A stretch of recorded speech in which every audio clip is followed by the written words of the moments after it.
Pour faire avancer l'économie de la France, on est les bienvenus. Si c'est pour envoyer la Coupe du Monde en France, on est les bienvenus. Il n'y a pas l'immigration. Mais si c'est la question sociale, c'est la question de l'intégration, de l'insertion. Voilà, c'est l'immigration qui est tout un problème de la France. Bonjour, je m'appelle Foussine, je suis délégué du collectif des jeunes de Parc de Belleville depuis sa naissance, en mi-septembre 2023. Actuellement, nous sommes en occupation à la Gaîté Lyrique comme on le fait avant. La dernière fois, c'était à la maison de Métallo. L'occupation, c'est faire valoir nos droits à l'éducation, au transport, à l'hébergement de tous et tous les mineurs comme les enfants français et françaises. On arrive à interpeller les institutions, la mairie à prendre sa responsabilité parce que la place d'un mineur, c'est pas à la rue. On avait assisté une fois à une conférence de presse sur le droit fictif de la Seine. Donc on a dit que le fleuve la Seine a un droit et les personnes aussi qui dorment à côté de ce fleuve aussi ont ces droits aussi. La mairie de gauche nous répond que c'est pas à leur compétence, c'est pas à leur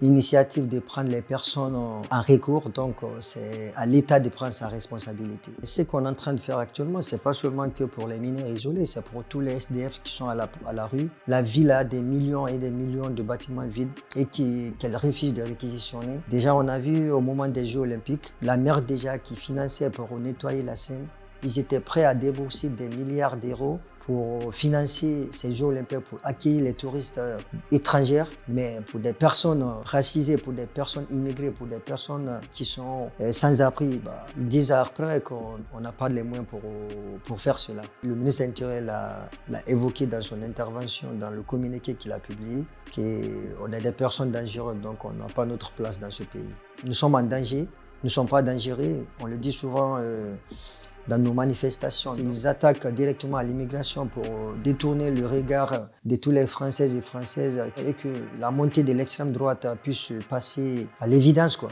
Il y a un mois de cela, il y a eu un militant de Young Strangle qui a été attaqué par couteau par les fascistes, quoi.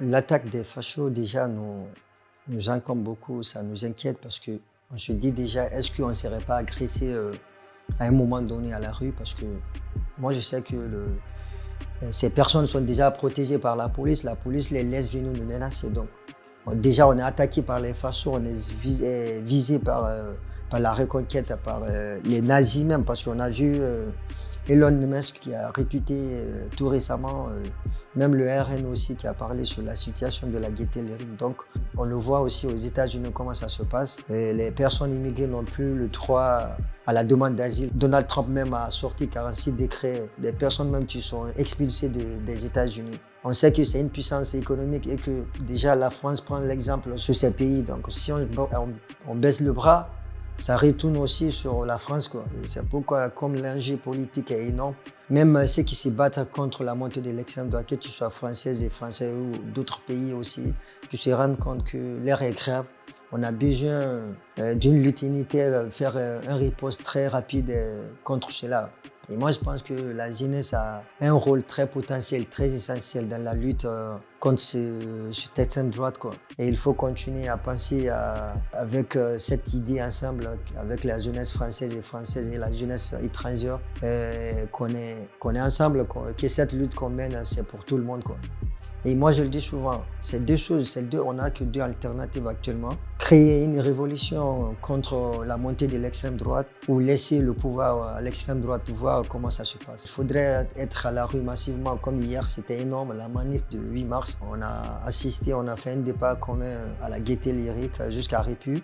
Il est temps de créer ce riposte le plus rapide que possible, quoi. Donc l'appel que nous lançons actuellement à tous les corps syndicaux, associatifs et d'autres organismes d'être là le 13 à nos côtés et faire des publications, appeler massivement au rassemblement que nous menons. C'est le dernier délai de l'expulsion. Donc nous-mêmes, nous inquiétons pour notre sort, quoi. Nous ne voulons pas être expulsés, nous voulons une situation adéquate à notre situation. Nous voulons un lieu très pérenne jusqu'à ce que nous soyons reconnus mineurs par l'État. Bruno Retailleau, il a dit qu'il faudrait qu'on soit expulsés, que nous soyons renvoyés chez nous. Donc ici, la police préfectorale est là, ils viennent dans cette base, quoi. Donc si on n'est pas entouré par des personnes solidaires, on va perdre la lutte. Et si aujourd'hui la lutte de la Gaîté Lyrique perd, c'est toute la classe militante qui se bat contre le racisme qui perd.